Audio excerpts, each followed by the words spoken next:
Chtěli byste bydlet v domě se zahradou, který vám poskytne každodenní klid a pohodu?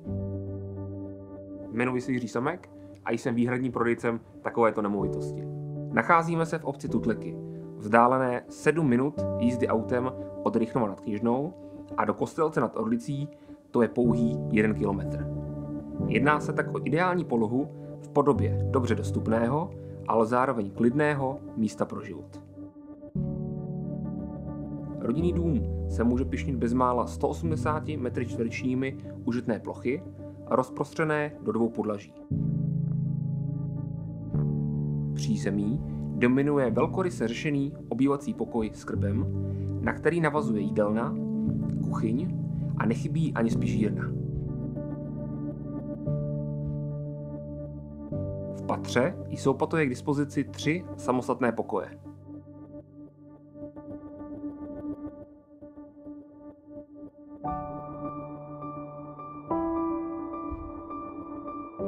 Pro bezbariérový přístup lze využít speciálně zřízeného výtahu.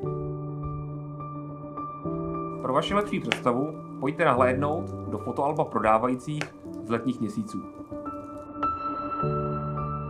Zahrada je promyšlena do posledního detailu a nabízí bazén se slanou vodou, včetně zastřešení a venkovní sprchy, ohniště, zahradní altán s krbem a udírnou. Dataprojektor s promítacím plátnem vám navodí atmosféru domácího kina.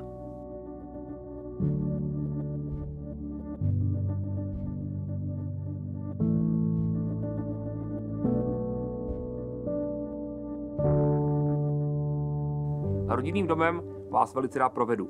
Sen o vašem novém bydlení se tak může už brzy stát skutečností.